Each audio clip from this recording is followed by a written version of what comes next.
Hello, and welcome back to the Weekly Rewind presented by Attractions Magazine. I'm your host, Theron White, and let's get straight into it, starting Monday, February 6th, all the way up till Sunday, February 12th.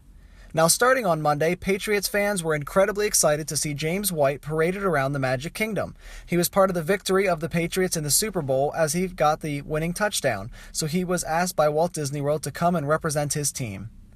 Then, on Tuesday, February 7th, we got to check out part of the Jimmy Fallon ride at Universal.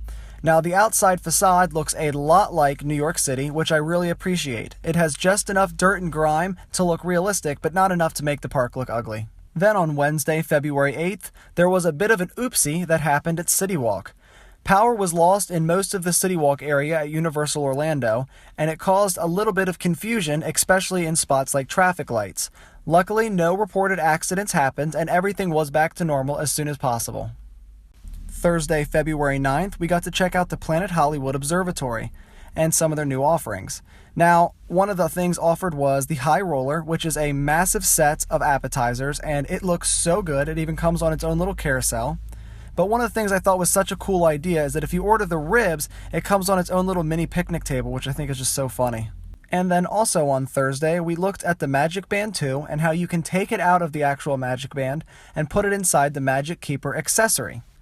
You can watch a video about that. Banks actually did it himself. It's a little hands-on video. Pretty interesting to see how that works, and I'm wondering how many people will use this accessory over the actual Magic Band itself. And speaking of Magic Bands, we also looked at the Taboo wearable device for Volcano Bay. Now, these are Magic Band's closest competition, as you do wear them on your wrist, and they do help guests around the park. These are going to be used in Universal's Volcano Bay to help get rid of any type of weight at all. You're basically going to be able to tap it and walk, do whatever you want, go play in a pool, eat something, and it's going to tell you when you can get back in the virtual queue, which is going to mean that you don't even have to wait more than 10 minutes to get on any ride in the entire park. I really hope this works out great and that it can be moved to other local attractions. Friday, February 10th, we were able to see these fun little plushies from the Disney Emoji Blitz game. Now, if you've never played the game, it is actually a lot of fun. You get to basically play through, and every time you win something, instead of winning something in the game, it actually becomes something you can use on the iPhone's messaging service. It's really cool because you can get a ton of different Disney characters. You can get stuff from the parks, stuff from the movies, specific hats, foods, accessories. It's really, really cool, and if you're big into sending emojis to your friends, especially Disney-fied ones, it's a great game to try. So it's really awesome that they're going to be selling real-life accessories of stuff from the game. Also on that day, you can see here pictured is Andy and Banks, as Andy is interviewing to learn more about the Silver Spurs Rodeo event. Now, coming up on this Thursday's week of Attractions Magazine, the show, you can definitely learn a ton more about that as we're going to make it an entire segment. It's really cool to check out. And lastly, for Friday, we were able to check out some of the merchandise for the Rivers of Light show at Animal Kingdom. Now, you can see here we've got pictured is little blankets, they've got shirts, accessories, little glowing wands that have all the animals on it that actually reacts to the show.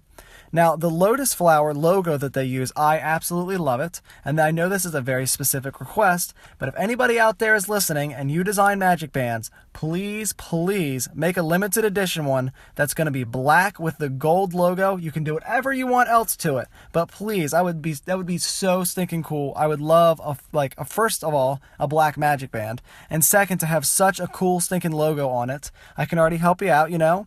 The special effects can be when you scan it, it does all the different colors and maybe play some music from Rivers of Light. And yeah, once that's made and people love it and it's awesome because it sounds amazing, you can totally just come find me and thank me for it. Then we move on to Saturday, where we shared some of the beautiful images from the Rivers of Light. Now, this show is one of the most colorful, extravagant shows I have ever seen. They did such an incredible job with the projections. Now, if you've seen Fantasmic or World of Color, you've seen how Disney is able to put water up and then project directly onto the water. Well, they have a bunch of the lotus flowers. They're movable boats. They all drive themselves and go around in the water. And each of them has their own mister and projection system. So that allows there to not only be the massive projected images behind you on the huge streams of water, but then each individual lotus flower has its own little projector, and it's so good. It looks like a little hologram. I was really, really impressed. And then by far, if you're a photographer, you have to get a picture of the animals that go around. I mean, each of them is their own piece of art. They are so, so beautiful. They can change color. They move all around. It's, for it not moving at all, for it not being an animatronic, those 4 separate animals, the turtle, owl, tiger, and elephant, all just say so much without having to even move. Just the colors alone really do tell the story. Overall, I thought it was a beautiful culmination of Disney magic, advanced technology, and the story of Animal Kingdom, and it is such a great way to end your day at the park. And lastly, on Sunday, February 12th, we have the world's cutest kissing booth, as this little black Labrador loved to give kisses and say hello to all of his fans. And that is it for this week's episode of the Weekly Rewind. Thank you all so very much for watching, and if you have any comments, concerns, or questions, please put it down in the comments below, and I would love to answer them for you.